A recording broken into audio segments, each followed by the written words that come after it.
So there was some rather interesting TikTok drama that wasn't exactly what you think it might be. This actually involves Osama bin Laden. Yes, Osama bin Laden got himself into some TikTok drama. So here's the headline. The Guardian deletes Osama bin Laden's letter to America because it went viral on TikTok. Yes, it went viral on TikTok. Kind of on the heels of people cheering for and supporting Hamas. We now have TikTokers supporting Osama bin Laden now, apparently. The Guardian has removed a letter written by Osama bin Laden explaining his war against the United States as partly because of its support of Israel after it had gone viral on TikTok. Wait, so were people saying, like, this dude must be based because he's anti-Israel? like this is like 0 degrees removed from being like, let's go become groypers and watch Nick Fuentes on like America First because he hates Israel. Like, oh man. This page previously displayed a document containing, in translation, the full text of Osama bin Laden's letter to the American people, as reported in The Observer on Sunday, 24 November 2002. A note on the Guardian site where the letter previously appeared now reads, the document, which was published here on the same day, was removed 15 November 2023. The transcript published on our website 20 years ago has been widely shared today on social media without its original context, a spokesman for the Guardian told 404 Media. Therefore, we've decided to take it down and direct readers to the news article that originally contextualized it instead. The letter was originally published alongside another article that explained the letter was originally posted in Arabic on a Saudi Arabian website previously used by Al Qaeda to disseminate messages, and was sent to hundreds of subscribers to an email list run by Mohammed al-Masari, a UK-based Saudi Arabian dissident. It added the UK and American government's response to it. That's crazy because look. I've talked about this before, right? With the Pinely video, where it's like, if there's bad content on the internet, right? The appropriate response is to explain why it's bad. You have to leave it up so that people can then break it down and explain what's so bad about the content. Because otherwise, like what we were talking about, like little kids who are becoming incels getting into phrenology, right? Because they didn't even know, probably because they didn't even know what it was. Like, you have to think beyond just like, oh, it's awful that these people are reading it. It's not awful that these people are reading it. It's awful that these people are reading it and having the wrong takeaway. So the question then is, why are we raising people who are browsing TikTok and or using TikTok? Why are we using the TikTok generation to look at things like the letter to America and be like, you know what? Osama bin Laden might have had some points when he was planning his 9/11 attack. Like, that's absolutely ridiculous. That's terrible. This is a failure on parenting, I think, rather than a failure on the Guardian for not taking down, a string of text. Because taking another string of text does not change the people who ended up viewing the letter to America. It doesn't. Nothing changes. Let's see. It is highly unusual for news sites to delete articles or primary source documents unless there is a major error in them or a direct and urgent threat to life through their publication. Searching for Letter to America on TikTok brings up a few dozen results, and some of the videos have tens of thousands or hundreds of thousands of views. In many of these videos, TikTok users are expressing shock that they don't entirely disagree with some of what bin Laden's letter said. Namely that he is at war with the United States because the United States attacked the Muslim world first, and that Jewish people have no claim to Israel, and that Israel has occupied Palestine for decades, quote, overflowing with oppression, tyranny, crimes, killing, expulsion, destruction, and devastation, end quote. Now, I will say I'm doing a massive, massive deep dive in the history of like Israel versus the Palestinians, and I am probably months away from having a conclusion on those claims. Just a little disclaimer, because I do want to make sure that I've sourced all my claims, I completely understand it, everything, completely understand the historical context, everything like that. Also, like the the evidence or lack thereof of certain claims of atrocities on both sides. I think it's just important to get a good basis of all of that before I speak authoritatively in regards to Israel's conduct in their establishment as well as their conflicts with the Palestinians. Searching for Letter to America on TikTok also shows that other users searched for terms like Letter to America read out loud, Letter to America Osama summary, and Letter to America anti-Semitic. An accompanying hashtag Letter to America, is also being used on the platform. Many of the TikToks about hashtag Letter to America are not particularly viral by TikTok standards. The top liked TikTok about the letter, and one that shared a moral panic on Twitter was posted by username Lynette Atkins. It has 75,000 likes on the platform, where truly viral videos and concepts are regularly viewed tens or hundreds of millions of times. Many of the videos are also simply explaining what the letter is, commenting on the fact that people are talking about the letter on TikTok, or explaining 9/11 attacks more broadly to an audience of people who were born after 9/11. That's also entirely fair. Yeah, I did watch Ludwig's Mogul Mail video about it, which actually is like really, really good. If you haven't seen it yet, where he kind of explains that this video, the video mostly went viral through like libs of TikTok, not on the TikTok that it was actually posted on. So more people saw, oh, they're talking about this on TikTok than actually people on TikTok. Videos that use hashtag Letter to America have a total combined view count of 1.3 million views, according to TikTok's hashtag search function. Frederick Joseph, author of 2 New York Times bestsellers about racism and social justice, posted a video about the removal on TikTok. Quote, "This is really a good example of narrative control and censorship," he said. "It started going viral not because people were necessarily agreeing with Osama bin Laden's actions or was moral clarity, but rather because the letter offered perspective into the hypocrisy of America, the hypocrisy of settler colonial nations." Oh man, what a Marxist.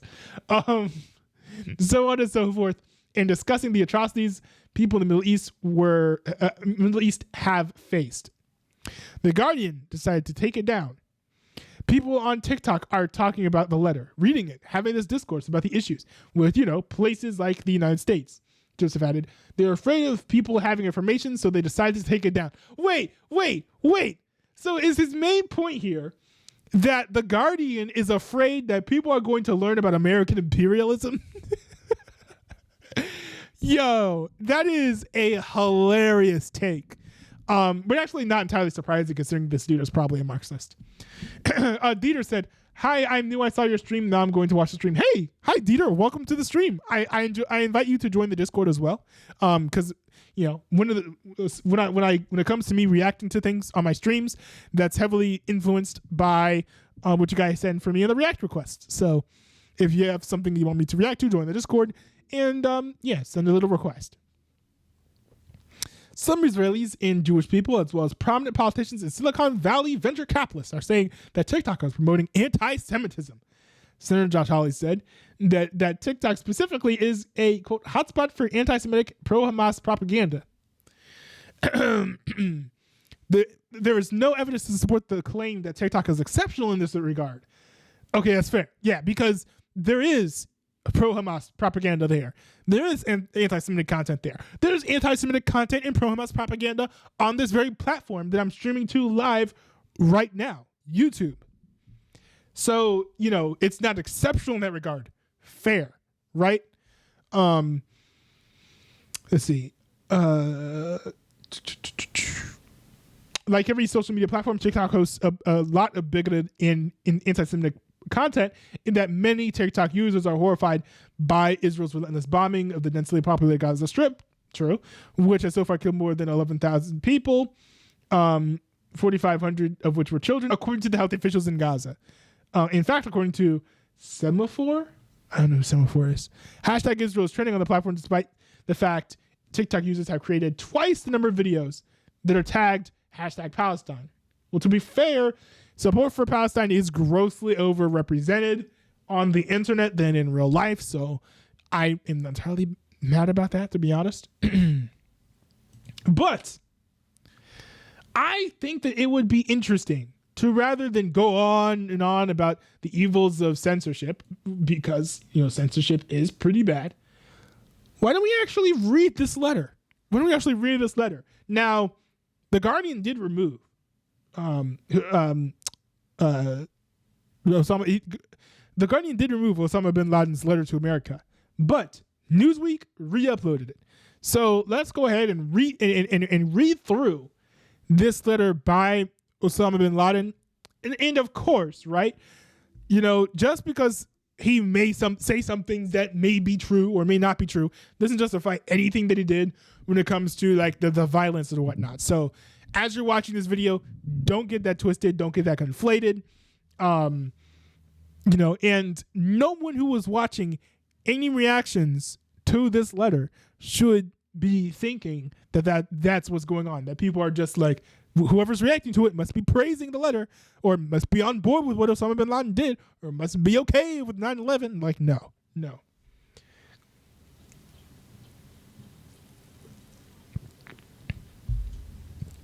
All right. Oh, Dieter in the Discord said, I don't have Discord. Sorry, I don't feel safe on Discord since of creeps. That's entirely fine. It's entirely valid. Josh says, imagine being scared of creeps. There's like none, dog. There are no creeps in my Discord.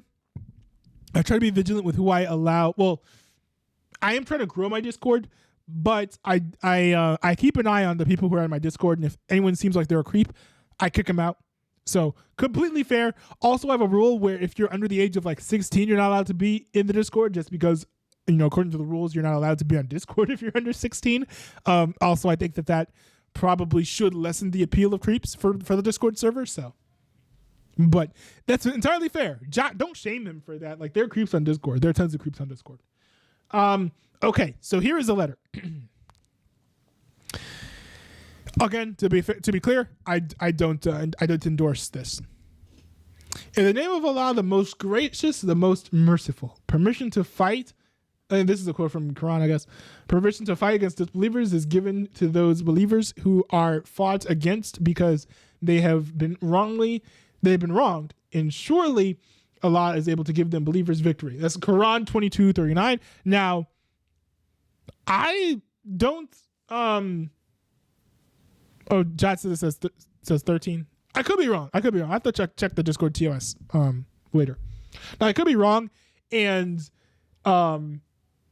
this could be out of context, but I think it's passages like these that people use to excuse like violent jihad. So when people are like, oh, Islam is a religion of peace, there's nothing in the Quran that would possibly justify this type of violence. Well, there's certainly enough to quote in sections such as these for motives such as this.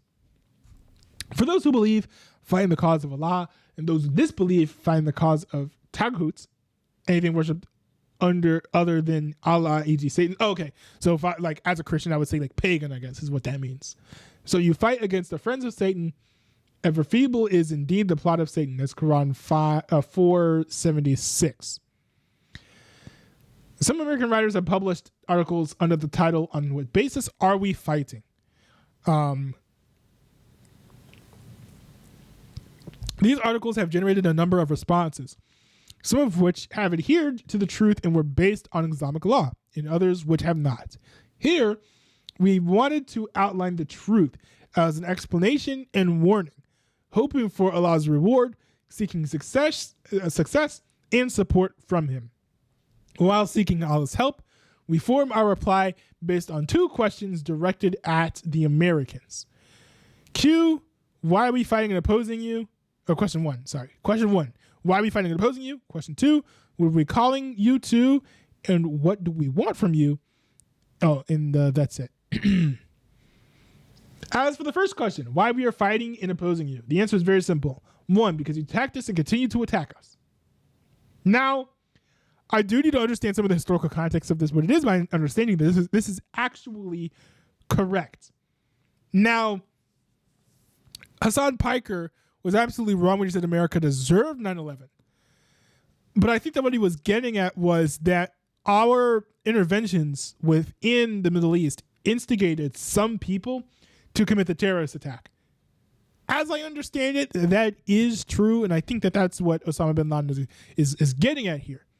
Now, of course, this by no means justifies any of the terrorist attacks at all, but I think it should be a lesson for people who are trying to be interventionists, who are trying to be imperialists, where it's like you create your own enemies when you go and invade in other countries, and try to intervene in domestic disputes where you really have no business being there, where you really don't belong. Let's see. So there's a point here. It's A. You attacked us in Palestine, which has sunk under military occupation for more than 80 years. Like, I can't speak to this because I haven't researched it. The British handed over. Well, actually, I do know the footnotes of some of these things, so I can speak to some of it. The British handed over Palestine with your help and your support to the Jews, as I understand, that's true, who've occupied it for more than 50 years. Years overflowing with oppression, tyranny, crimes, killing, expulsion, destruction, and devastation. That much I'm not sure of.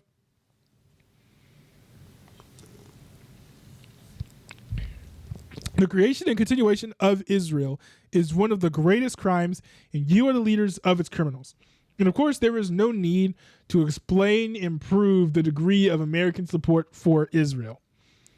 The creation of Israel is a crime which must be erased.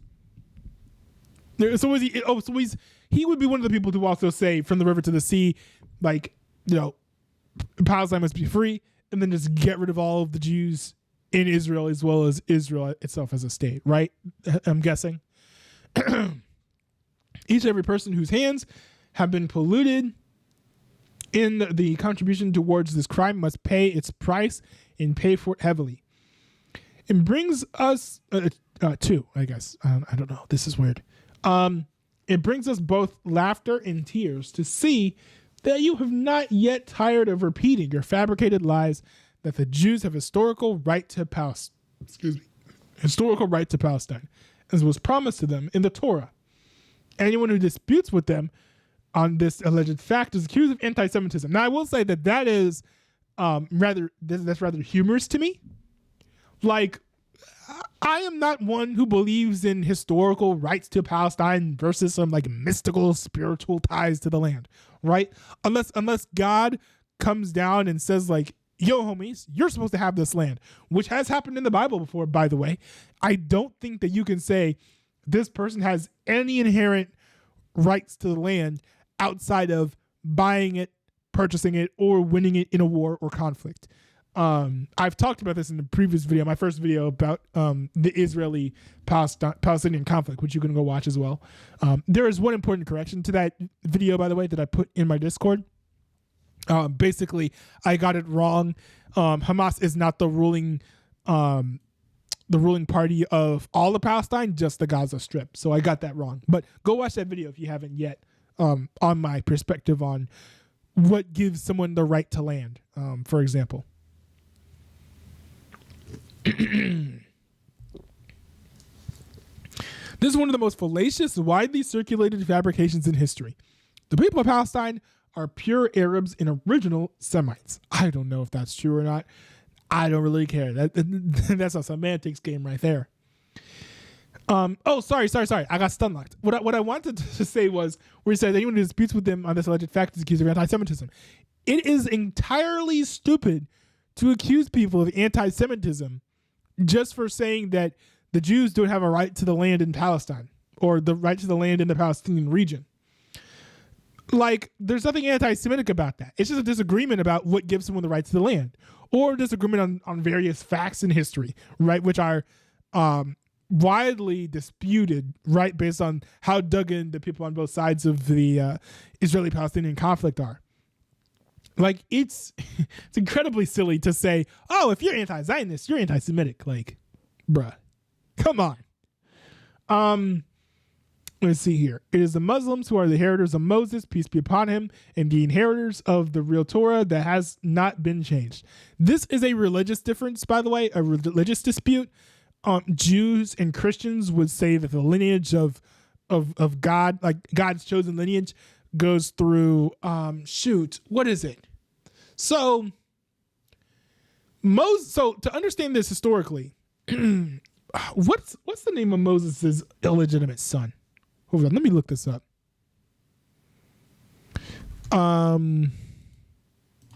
Moses' illegitimate son.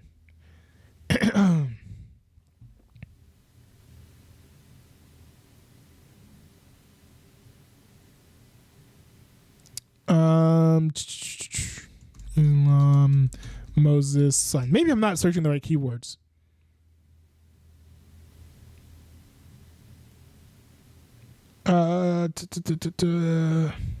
Shoot, I forget. But no. Hold on. I want to pull this up because I know it's like on the tip of the tongue of my brain. Let's see here, son.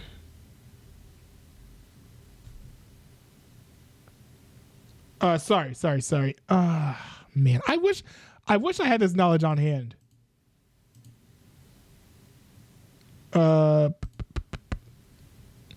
Wait, Moses went into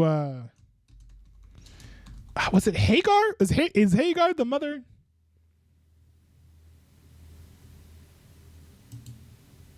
No, sorry, never mind. Okay, I got the facts wrong. My bad. Let's continue.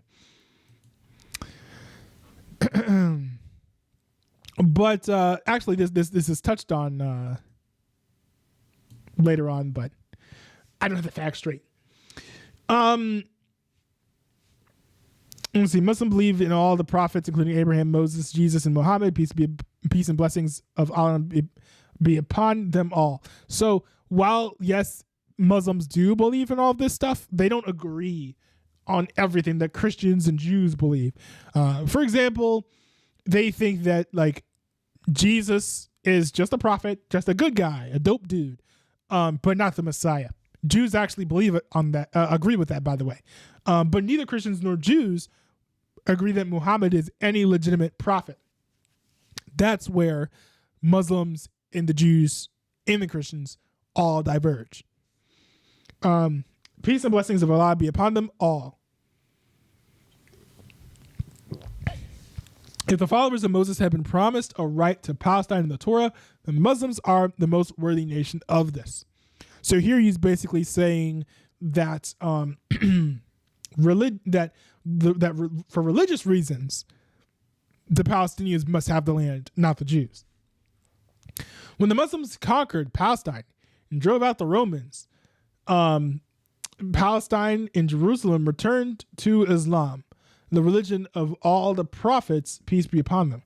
Therefore, the call to a historical right to Palestine cannot be raised against the Islamic Ummah that believes in all the prophets of Allah, peace and blessings be upon them, and we make no distinction between them. I completely, hey, if you're religious, it does make sense to use your religious text as the basis for rights to things like this. Like I basically said as much when I said, like, if God, says, this land is for you, then that land is for them and that belongs to them. That's a religious perspective. He's coming here with a religious perspective as well, although it's a different religion than mine, right? It's Islam. I'm a Christian. So, there is that. But I don't understand reading this and saying like, oh, like especially if you're just like some like atheistic leftist, reading this passage of him saying like Allah gave this land to the Muslims. Like, I couldn't imagine being an atheistic leftist reading that and being like, oh yeah, that makes sense, that Allah gave this land to the Muslims. Like, I couldn't imagine that. So I wonder what this praise must have been for this letter to America. The blood pouring out of Palestine must be equally revenged. Ooh, now that's bad. So here he's saying that we need to just like kill tons and tons of Jews and Americans because tons and tons and tons of Jews and Americans have killed tons of Palestinians. You must know that the Palestinians do not cry alone. Their women are not widowed alone. Their sons are not orphaned alone. You attacked us in Somalia. You supported the Russian atrocities against us in Chechnya. Weren't the Russians anti-Semitic? That's something that came up in my research. Although I don't know how long that anti-Semitism lasted.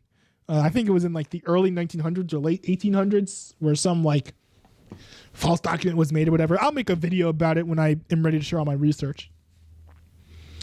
The Indian oppression against us in Kashmir, the Jewish aggression against us in Lebanon. So it seems like he's saying that the Americans, the Russians, The Indians and the Jews all attacked the Palestinians, with for no good reason. And I don't know that that's true. Under your supervision, consent, and orders, the governments of our countries, which act as your agents, attack us on a regular basis. Well, I mean, he's part of a militant terrorist group. So, like, yeah, surprise. Like, these governments prevent our people from establishing the Islamic Sharia. Oh, well, good. I'm not going to be mad about that. Using violence and lies to do so. Well, I mean, Sharia is violent and Islam is a lie. So, like, where's the moral high ground there?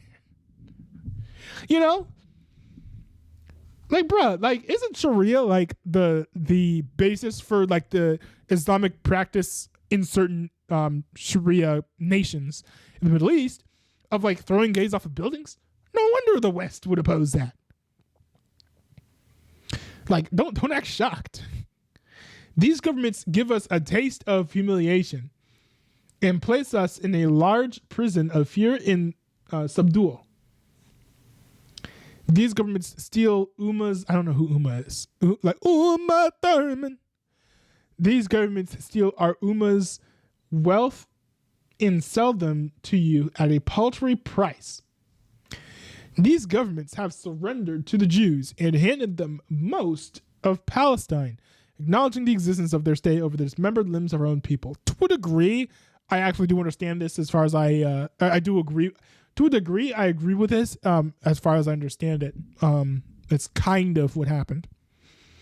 The removal of these governments is an obligation upon us and a necessary step to free the Ummah, to make the Sharia law, the supreme law, and regain Palestine. In our fight against these governments is not separate from our fight against you.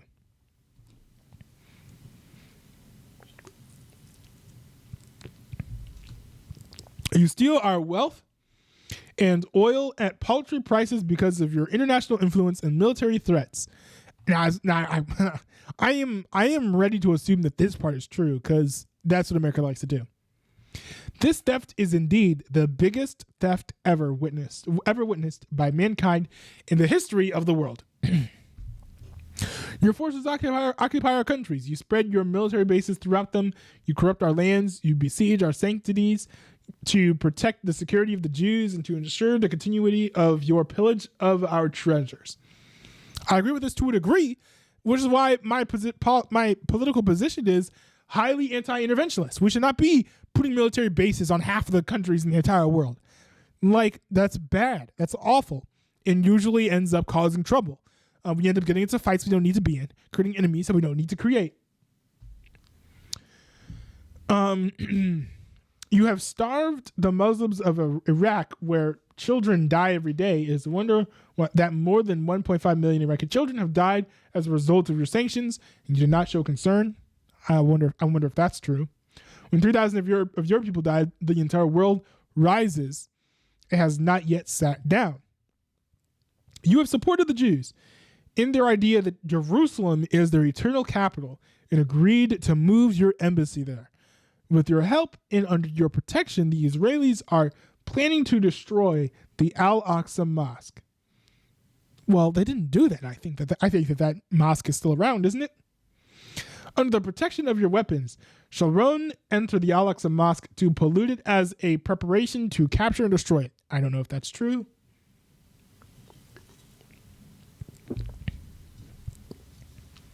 These tragedies and calamities are only a few examples of your oppression and aggression against us.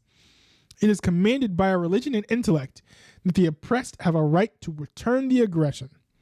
Do not await anything from us but jihad, resistance, and revenge. Is it in any way rational to expect that after America has attacked us for more than half a century that we will then leave her to live in security and peace? Well,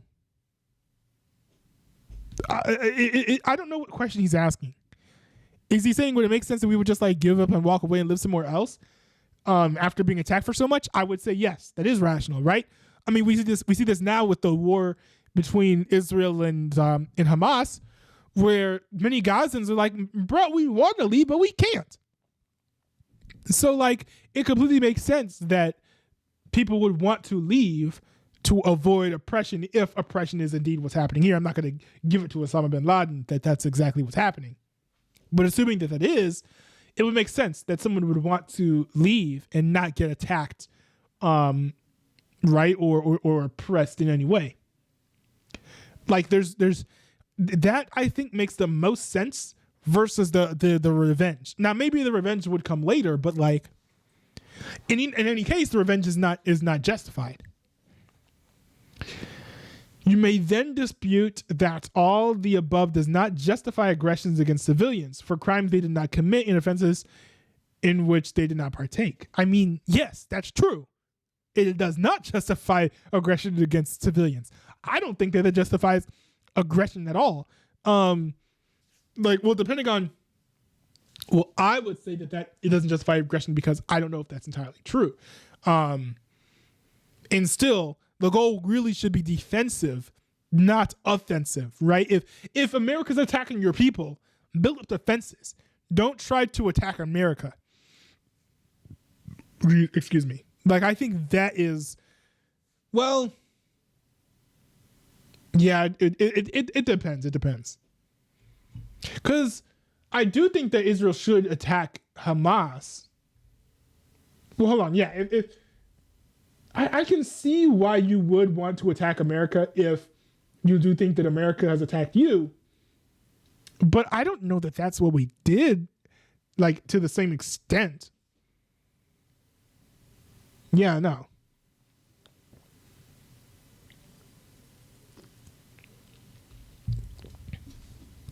And even if you were going to say that it would justify, say, attacking American military bases, for example, right? I mean, which, your grievances are with the American government. So it would make more sense to attack the military government than to attack the civilians. Civilians did nothing, right? Let's say I was just maxing out and maxing and relaxing, all cool in the Twin Towers, and then Osama bin Laden's henchman just like blows me up by ramming some planes into it. Like, I didn't do anything to necessarily support what it was that was even done in the Middle East. So it's interesting that he's addressing this question, but I don't think there's any answer that you could give that would necessarily justify attacking civilians for things that they did not do.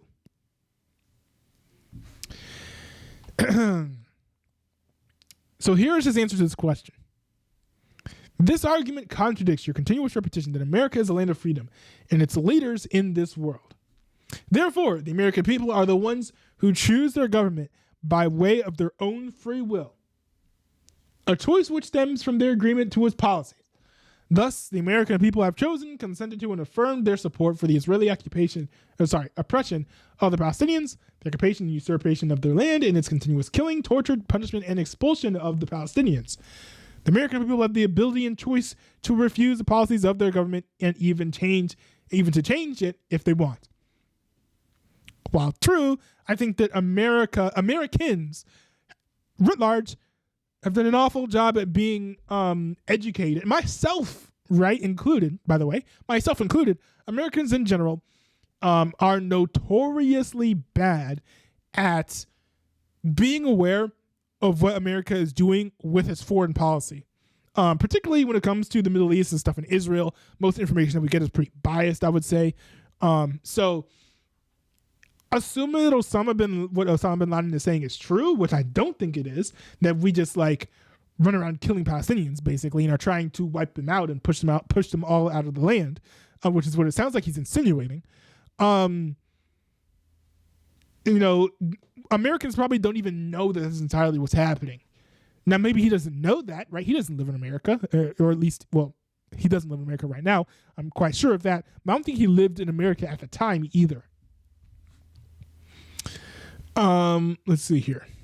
Also, another thing to point out is that he clearly doesn't understand how elections work, because usually the person who wins the popular vote actually loses the election. You have to win the electoral college votes. It's usually very slim. So it's like 50% of people maybe, or 55% of people vote for the person who's in office. And that's why America is often very divided, because 45% of the nation doesn't support the president, doesn't support the American policy. So to say, oh, Americans can just change the policy of the government if they want.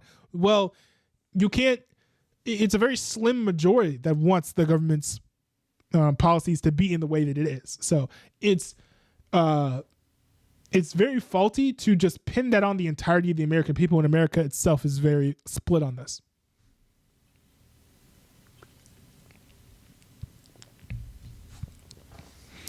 The American people are the ones who pay the taxes, which fund the planes that bomb us in Afghanistan, the tanks that strike and destroy our homes in Palestine, the armies which occupy our lands in the Arabian Gulf, the fleets which ensure the blockade of Iraq.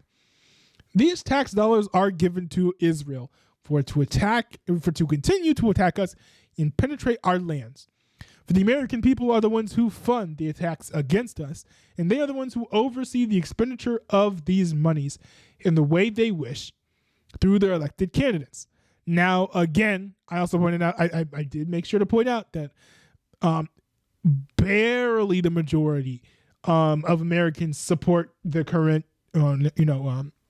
direction of the country. So there's that. And this happens, across decades, across centuries, right? So it's not just a case of in today, like November 21st, 2023, Americans are split on the foreign policy of the nation. Like, it's not just now, it's always been like this. At least as I understand it. That said, he's talking about taxes, right? Our taxes fund the planes that bomb, the lands and all that stuff. Well, we are forced to pay taxes by law. He's acting like Americans are joyously throwing our money into a murder fund. That's not what we're doing.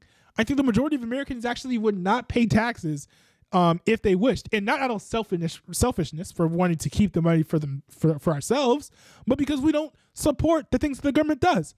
To this day, our taxes are still going towards the scourge of abortion. My tax dollars are paying for trans surgeries that are being done on members of the military and probably inmates in prisons as well that I do not support. Is that my fault? Is it my fault that I'm not breaking the law because the government is funding things that I don't want to fund? Well, you want me to? It's a tall task to tell people, oh yeah, just break the law. Like, no. Every single American has to pay taxes unless you're homeless, unless you don't have a job, right? So, and like you have no income. So, like I would say that is an invalid argument because this is something that is compulsory. It's not optimal. It's not something that people are doing willingly. Like we have tons of Americans who commit tax evasion. Are you going to call them heroes, right? For not funding America's foreign policy?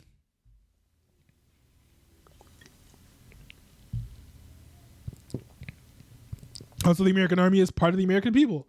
It is these very same people who are shamelessly helping the Jews fight us. I mean, some Americans, yeah, but it's not like America, or sorry, it's not like Israel, where every single person is forced to be in the military when they hit a certain age. It's a very, very small fraction of a fraction. Well, I mean, not a fraction of a fraction, but it's a very small fraction of American citizens who are actually part of the military at any given moment. So to say the American army is part of the American people, like, not necessarily. There are plenty of Americans who hate the American military. You would love the modern left. They hate the American military. So I don't think that you should hold all Americans responsible for what the American army does just because the American army has Americans in it. Like, wow, shocker. This doesn't mean that we all love the military or anything like that. The American people are the ones who employed their men and their women in the American forces which attack us. That's just not true. That's just false.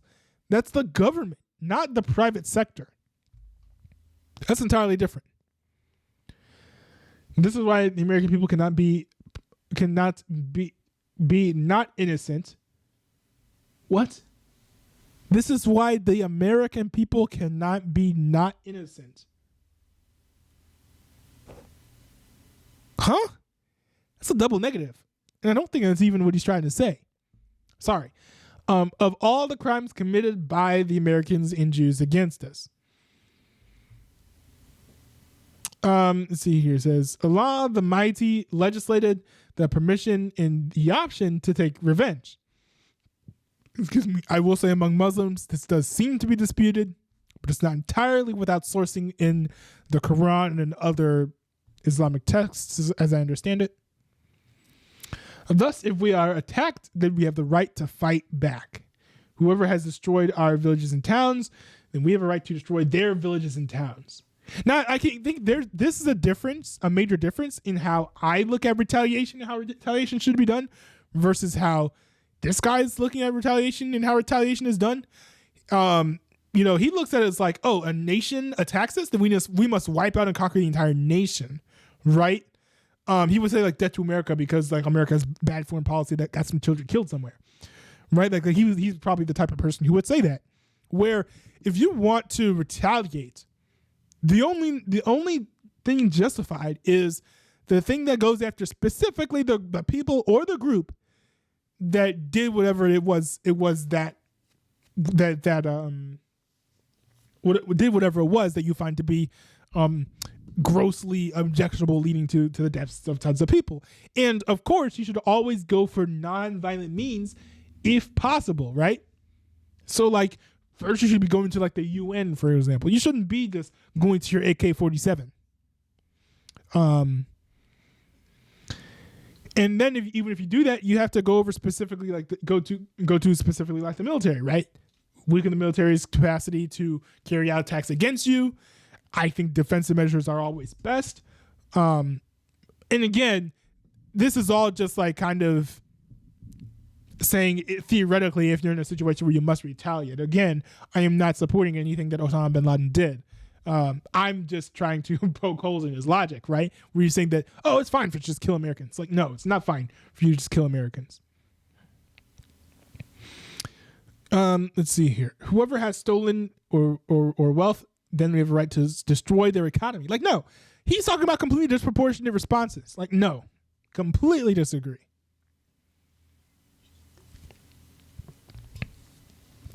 And whoever has killed our civilians, then we have a right to kill theirs. The American government and press still refuses to answer the question, why do they attack us in New York and Washington? If Sharon is a man of peace in the eyes of Bush, then we are also men of peace.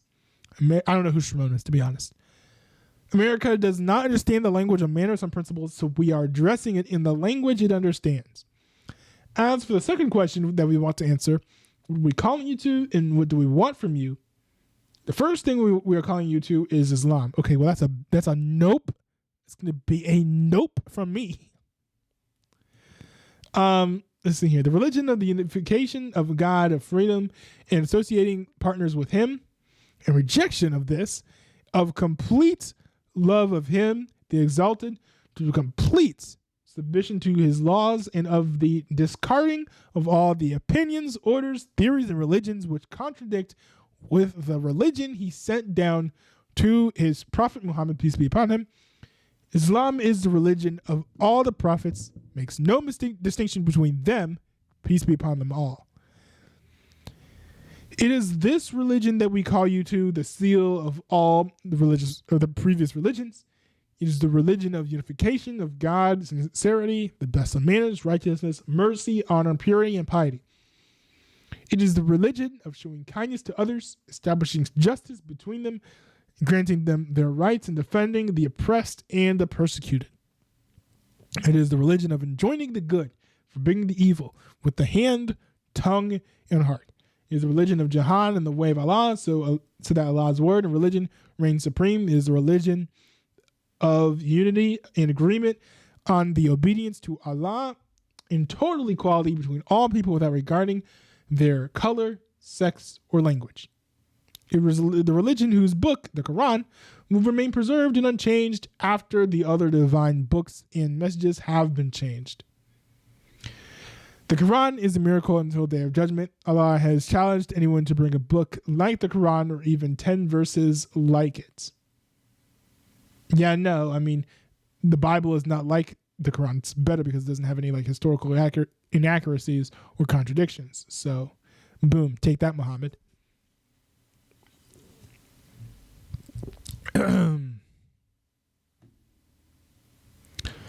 The second thing we call you to is to stop your oppression, lies, immorality, and debauchery that has spread among you. We call you to be a people of manners, principles, honor, and purity, to reject the immoral acts of fornication, homosexuality, intoxicants, gambling, and trading with interest. Now, one thing I've learned by watching Destiny streams is that Muslims actually believe that trading with interest is actually, I think this is accurate, right? That trading with interest is a sin according to the religion of Islam. Now, I will say this, right?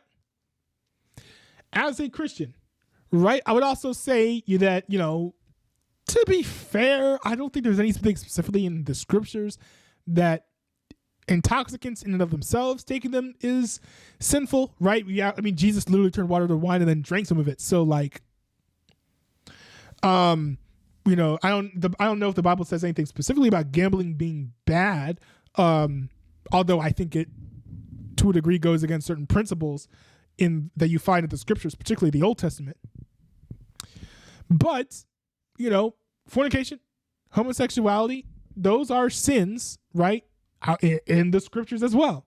So I would call the Americans, or literally everyone, to stop participating in those acts. But here's the big thing. This does not mean that there should be part of the structure of the United States government. What this guy is calling for is he's calling for an Islamic theocracy, right?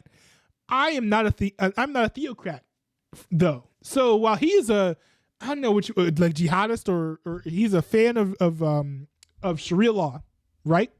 Which is basically like the Islamic version of Christian nationalism. I'm not a Christian nationalist. So I'm not going to go around saying like, oh, we should put the 10 commandments into the legal code. Like, no, there are certain aspects of, the 10 commandments that inform our legal code, I think, to a degree, right? Like you shouldn't be able to murder people, for example. But that doesn't mean that everything that's a sin should be against the law in America. So I greatly disagree with Osama bin Laden here. Greatly disagree. The fact that I'm disagreeing with Osama bin Laden so much on what he's saying should not be a surprise, because I am a conservative. I am against, big government, and I'm a Christian. So almost everything here is saying that he wants a theocracy. He wants an Islamic theocracy. He's like an Islamic nationalist, basically. He supports violence, where I think violence should be avoided as much as possible. If it's done, it should be done defensively, not offensively. He is an authoritarian, right? He wants to determine whether or not people are gambling in their own homes. All these things he probably would support. Throwing gay people off of roofs for having sex with each other. Like, all types of things that I am diametrically opposed to from a political perspective. I fundamentally disagree with this man. I am beginning to think.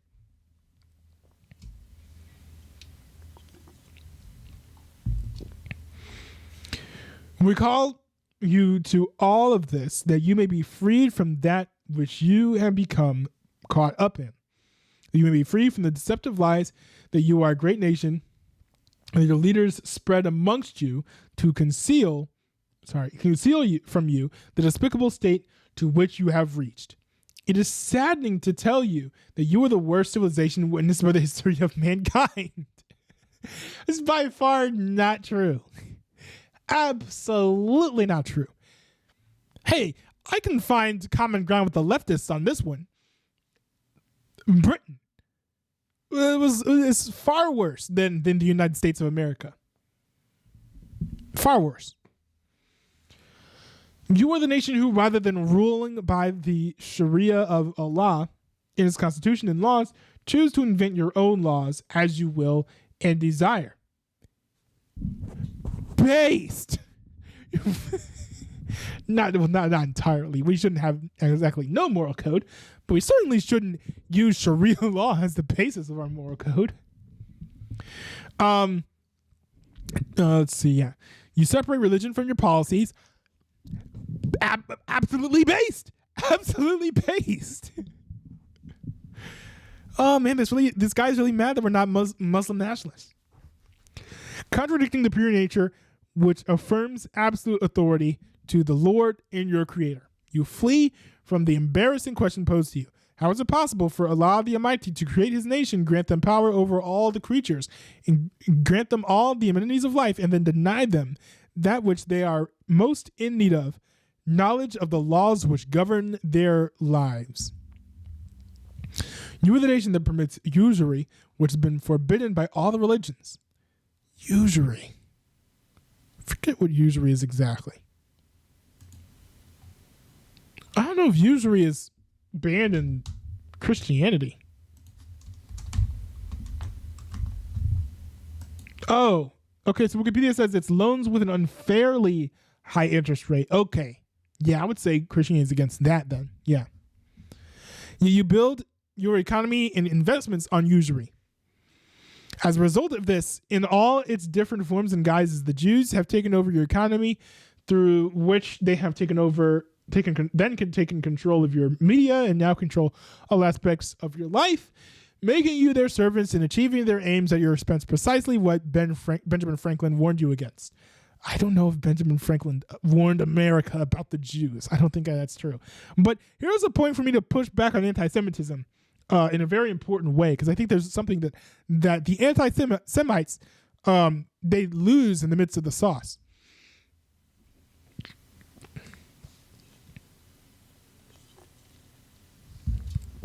And actually, this is something where my study on the origins of like Israel versus Palestine is actually relevant, because there's actually one of my notes here about where is it? Okay. By the way, if you're a and I invite you to fact check this. By the way, I've designed this document. So this is like a preliminary document that I've been working on for researching the disputes between the Israelis and the Palestinians. And I came across this bit here, and this is designed to be fact checked. So this is literally just like these are my bullet points, prove me wrong, bro, thing that I've basically been developing. Now look here. This is the basis, by the way, of the majority of the anti-Semitic claims, right? That there's some sort of Jewish cabal together. This has just been proven false. In 1903, a false document called the Protocols of the Elders of Zion was published in Russia, stating that there was a Jewish plot to take over the world. It was one of the main bases for that theory in the 20th century. Now, hold on, let me see here. Now, if we go further.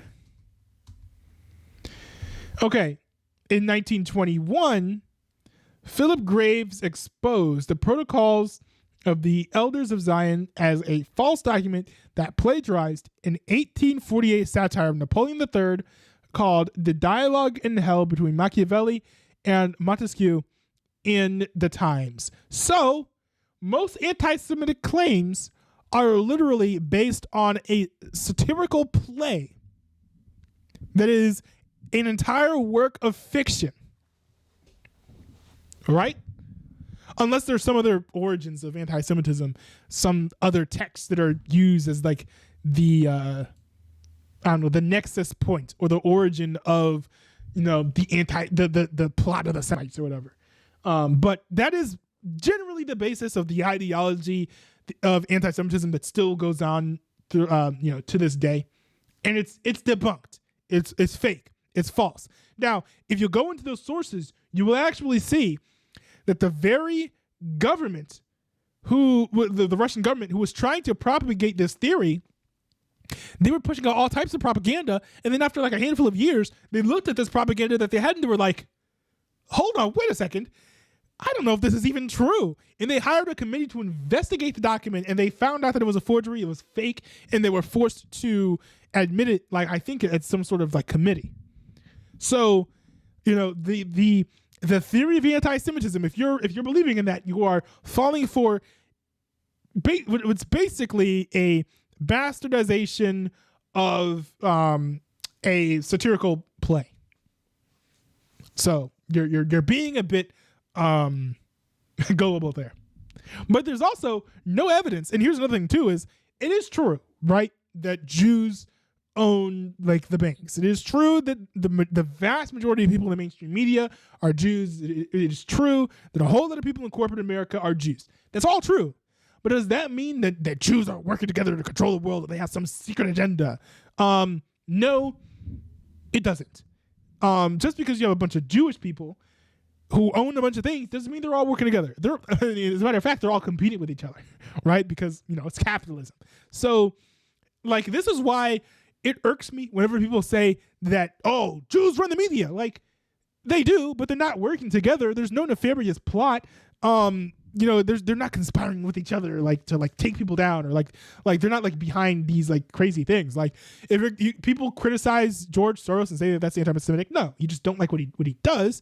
But George Soros doing bad things is not the same as saying there's this big, massive Jewish plot to like take over the world or something. Wahaha! Like, what, do you think we live in a comic book? Like, no, that's not what's happening here, right? So don't fall for these foolish notions that are, you know, most at home in a comic book versus like the marketplace of ideas. Okay. If you take away anything from my streams beyond, you know, follow Christ, it should also be that Jews are not conspiring in some sort of great cabal to take over the world. Okay.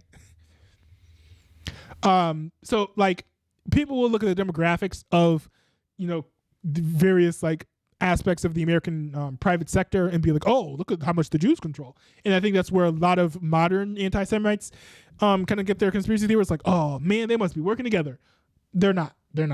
And I think that's Osama bin Laden's pointing to that sort of reductionist analysis of the demographics of various industries, such as the media, such as the economy, you know, things like that.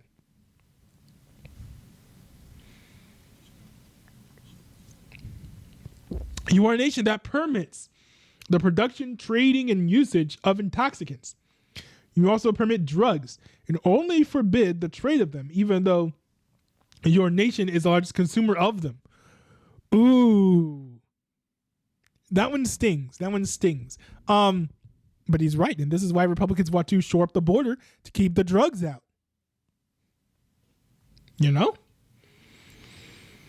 You are a nation that permits acts of immorality, and you consider them to be pillars of your personal freedom. You and by the way, when he's saying this, he's talking about things like homosexuality, gambling, that sort of thing. You have continued to sink down this abyss from level to level until incest has spread amongst you. What? Man, homie watched one movie about Alabama and thinks that's the entire nation. Like, come on. This is not true. Hold on. That until incest has spread amongst you in the face of what that's literally not true. What? That has to be one of the most ridiculous claims in this entire document, and there are a lot of them. And that's just not true. It's just not true. In the face of which neither your sense of honor nor your laws object. Our sense of honor certainly objects to it. Like, Americans make, like, it does happen occasionally, you know, but whenever it does, people make fun of them. In America, it is heavily shamed to do this sort of thing. Who can forget your President Clinton's immoral acts committed in the Oval Office? None of us did, believe me. After that, you did not even bring him to account, other than that he made a mistake, after which everything passed with no punishment. What are you talking about? Bill Clinton got impeached. I think that he was forced to, did he resign? I can't remember if Bill Clinton resigned or not. Maybe that was Nixon. Hold on. Didn't he? pretty sure Bill Clinton got impeached.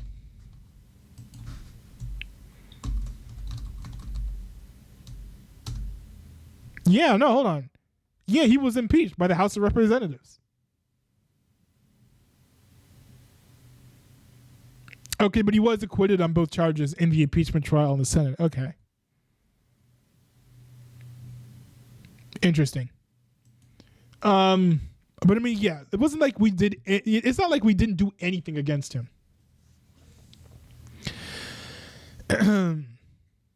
Is there a worse kind of event for which your name will go down in history and remembered by nations? I mean, probably.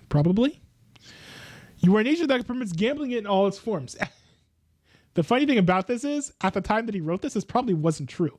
Gambling has historically been fairly regulated, at least when it comes to online gambling. It's only recently that those sorts of laws have been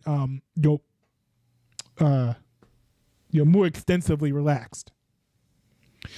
The companies practice this as well, resulting in the investments becoming active and the criminals becoming rich.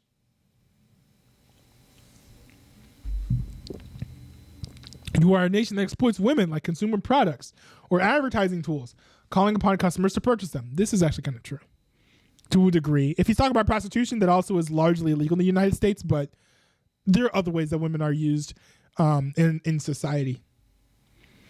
You use women to serve passengers, visitors, and strangers to increase your profit margins. I mean, hey, women have to have some jobs. No. Well, no. In all seriousness, this entirely makes sense. If women want to serve passengers and visitors, and men notice that, profit margins increased when women work in these positions, then they're entirely in their right to do that, right? And of course, I'm sure that this dude would probably be like, women aren't fit to do any sort of work at all. But I was joking, but I do agree. Women should be allowed to have all types of jobs, including these types of jobs. You then rant that you support the liberation of women. Well, I mean, we are a little bit hypocritical in that regard. But I mean, hey, at least we let women drive, which is not something that you would want to do. Let's see here. You are a nation that practices the trade of sex in all its forms, directly and indirectly. More indirectly, not really directly, necessarily. Giant corporations and establishments are established on this under the name of art, entertainment, tourism, and freedom. That's okay. If he's talking about like digital stuff, then I understand what he's talking about. Okay. I think he was talking about like rampant prostitution, which is like in the physical IRL world is just not something that is rampant in the United States. And because of this, you have been described in history as a nation that spreads diseases that were unknown to man in the past. Go ahead and boast to the nations of man that you brought them AIDS as a satanic American invention. Ooh, we're getting deep into the edgy conspiracy theories here. I'll say I have seen no evidence that the United States has invented AIDS. I'll just put that out there. But certain diseases that we have spread, some, maliciously, it is true, right? We, used, picnic blankets to spread diseases during the era of, of the Pilgrims, I believe. But a lot of that is just because we did a lot of traveling. We had a lot of germs as we traveled. We took germs to places where people didn't really travel. They hadn't built up their immune systems. And it wasn't like we had invented like vaccines and like medical methods to protect people from certain diseases, like in the Pilgrim days necessarily. So, we brought diseases to places, and if people didn't have immunity to them, they died. Like, that is how it happened. I don't think it was always malicious. It was certainly malicious in some cases, but not always. And our medical advances have exponentially improved since then. So you generally don't see Americans running around spreading diseases unless it's in like Wuhan or something. You have destroyed nature with your industrial waste and gases more than any other nation in history. I think now, as of today, I think China and India are worse at this. I can't speak to the nature of the climate crisis in 2002, however, or 2001. Let's see here. Despite this, you refuse to sign the Kyoto Agreement so that you can secure the profit of your greedy companies and industries. Your law is the law of the rich and wealthy people who hold sway in their political parties, fund their election campaigns with their gifts. That's true.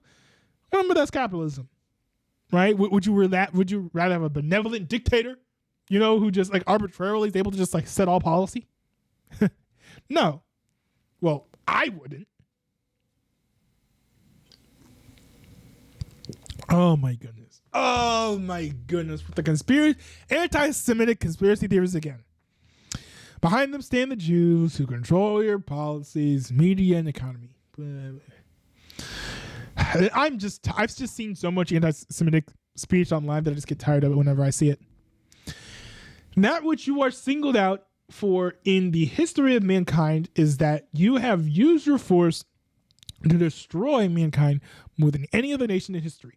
Not to defend principles and values, but to hasten to secure your interests and profits. You who dropped the nuclear bomb on Japan, even though Japan was ready to negotiate an end to the war. How many acts of oppression, tyranny, and injustice have you carried out, O callers to freedom? I don't know that Japan was about to negotiate an end to the war. My intel could be off on that.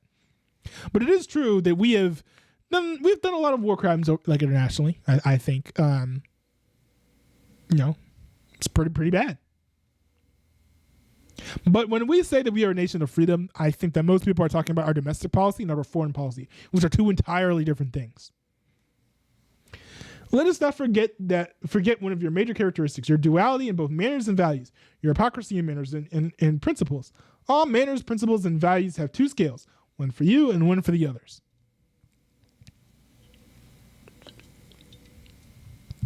The freedom and democracy that you call for is for yourselves and for white race only. What? What is this based on? Dude, homie didn't even bother to take a field trip. This guy should have come to America and actually learned a little bit more about what a country is like before spouting out all this nonsense about our society. He clearly doesn't know what America is like. And as for the rest of the world, you impose upon them your monstrous, destructive policies and governments, which you call the American friends, yet you prevent them from establishing democracies. Have we not established democracies throughout the world? I thought we did that, but we kill a lot of people to do that, and that's the problem.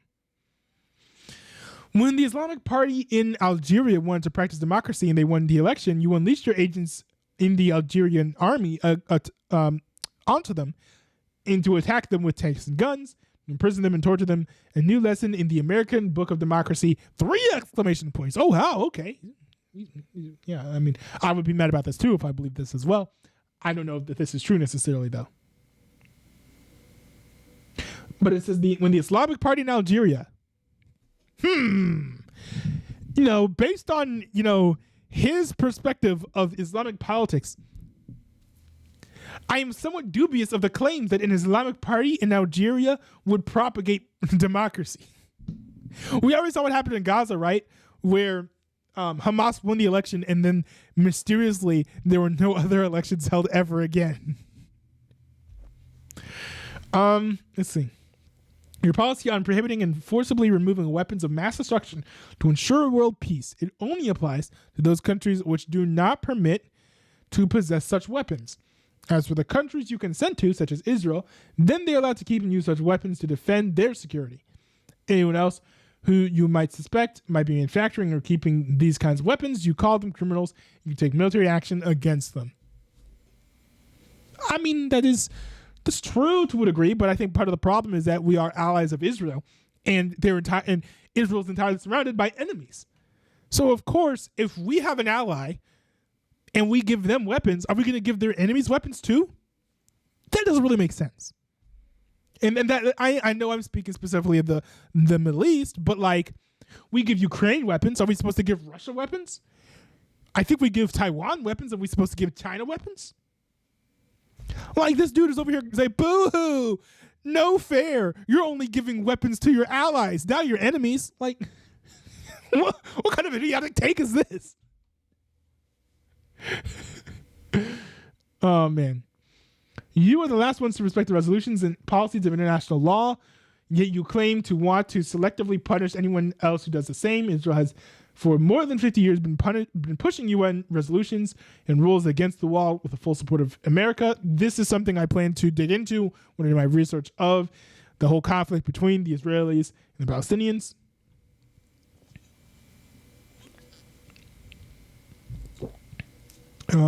Let's see. As for the scroll wheel for this is all screwed up. It's annoying.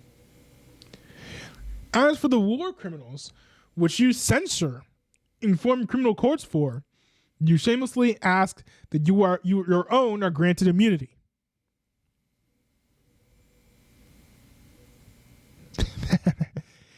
That's actually true. However, history will not forget the war crimes that you committed against the Muslims and the rest of the world. Those you have killed in Japan, Afghanistan, Somalia, Lebanon, and Iraq will remain a shame that you will never be able to escape. It will suffice to remind you of your latest war crimes in Afghanistan, in which densely populated civilian villages were destroyed, bombs were dropped on mosquitoes, causing the roof of the mosque to come crashing down on the heads of Muslims praying inside. You were the ones who broke the agreement with Mujahideen when they left Kunduz,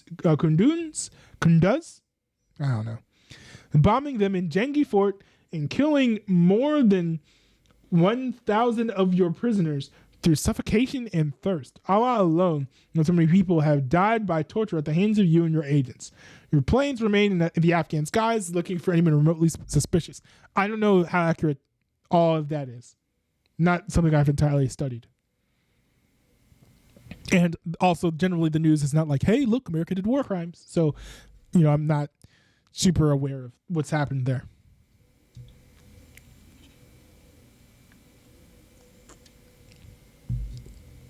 You have claimed to be the vanguards of human rights in your Ministry of Foreign Affairs issues. Annual reports containing statistics of those countries that violate any human rights. However, all of these things vanished when the Mujahideen hit you, and you then implemented the methods of the same documented governments that you used to curse. In America, you captured thousands of Muslims and Arabs, took them to custody with neither reason, court trial, nor even disclosing their names. You issued newer, harsher laws. I'm not aware of this. However, I must say I do believe that post 9/11, America did do this for at least a year. I have heard of this. Also, there were multiple reports of FBI agents entrapping Muslims to try to get them arrested. So there was that too. What happens in Guantanamo is a historical embarrassment to America and its values, and it screams into your faces, you hypocrites. What is the value of your signature on any agreement or treaty? What we call you to thirdly, is to take an honest stance with yourselves. And I doubt you will do so to discover that you are a nation without principles or manners, and that the values and principles to you are something which you merely demand from others, not which you yourself must adhere to. We also advise you to stop supporting Israel and to end your support of the Indians in Kashmir, the Russians against the Chechens, and to cease supporting the Manila government against the Muslims in the southern Philippines. I actually think that America should probably stop supporting every other country internationally. That's just my opinion. I'm sure that there are going to be some edge cases where it makes sense for us to support countries, but only for a limited time.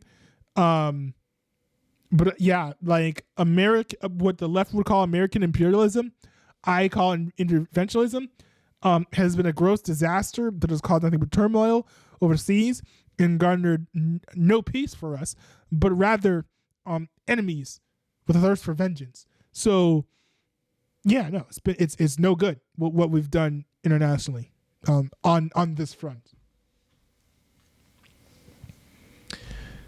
Again, I can't speak to these specific cases though, because I haven't really studied the Indians in Kashmir. But I do also think that once the IDF wins their war against Hamas, we should stop funding Israel entirely. We also advise you to pack your luggage and get out of our lands. We desire... I agree that we should do this. We desire for your goodness, guidance, and righteousness, so do not force us to send you back as cargo in coffins.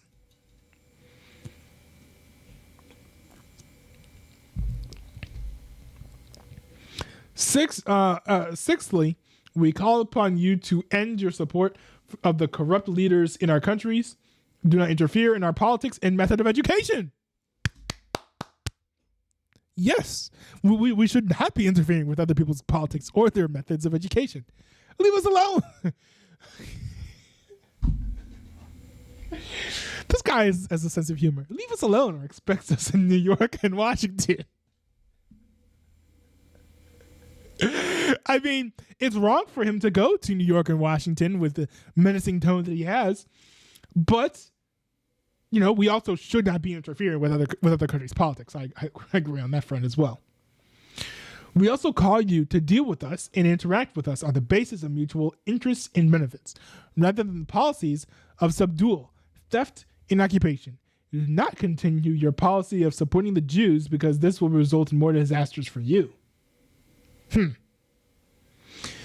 If you fail to respond to all these conditions, then prepare for fight with the Islamic nation, the nation of monotheism that puts complete trust in Allah and fears none other than Him.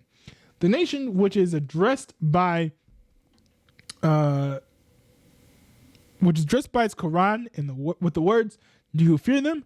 Allah has more right that you should fear Him if you are believers. Fight against them so that Allah will be punished by them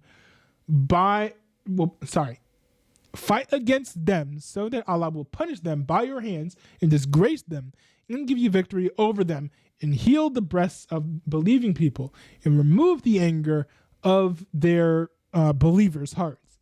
Allah accepts the repentance of whom He wills. Allah is all-knowing, all-wise. That's Quran 9:13. Oh, so he's in Bible study mode again here.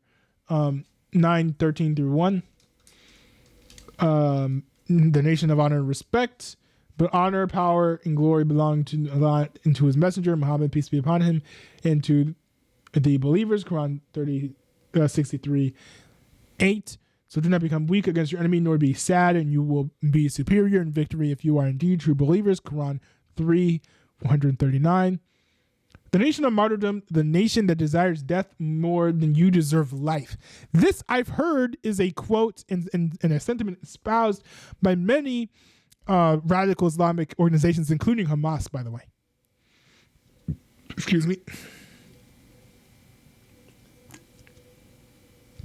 Think not of those who are killed in the way of Allah as dead. Nay, they are alive with their Lord, and they are being provided for.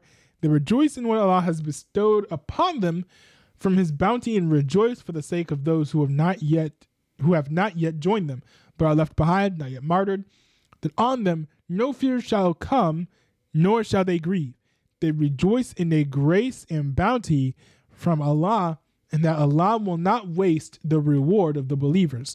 Quran 169 through 171. The nation of victory and success that Allah has promised. It is He who has sent His messenger, Muhammad, peace be upon him, with guidance in the religion of truth, Islam, to make it victorious over all other nations, even though the polytheists hate it. Quran 61:9. Allah has decreed that verily it is I and my messengers who shall be victorious. Our powerful Almighty. Quran 58:21. The Islamic nations, the Islamic nation that was able to dismiss and destroy the previous evil empires like yourself, The nation that rejects your attacks wishes to remove your evils and is prepared to fight you.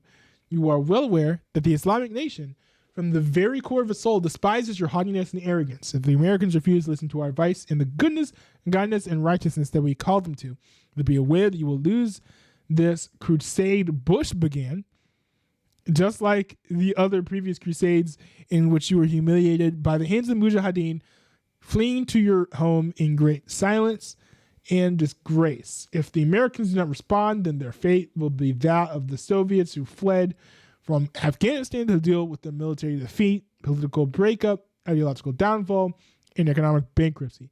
This is our message to the Americans as an answer to theirs.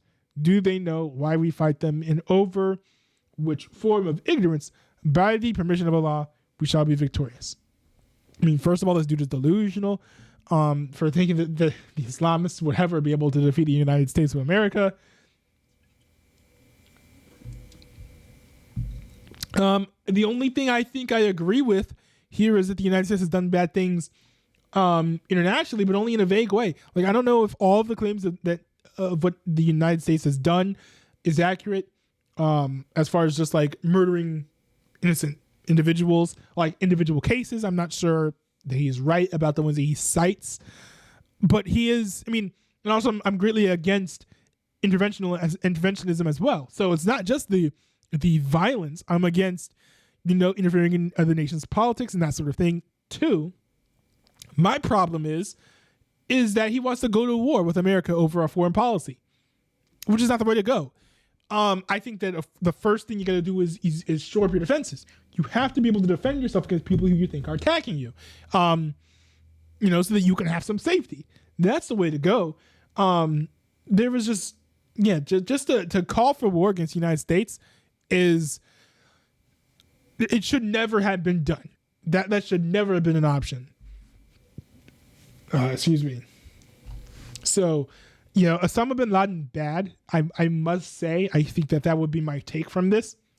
But it's also a shame that this letter is being censored, because it's pretty obvious like where he's wrong and where he's right, unless you've been brainwashed. Like, I don't understand reading this and being like, this dude is based. Like, we should totally get on board with his program. Like, no. I don't understand that. So, this is a failure of the school system. If a bunch of TikTokers and Gen Z people or in the like Gen Alpha are looking at this and being like, this homie is based.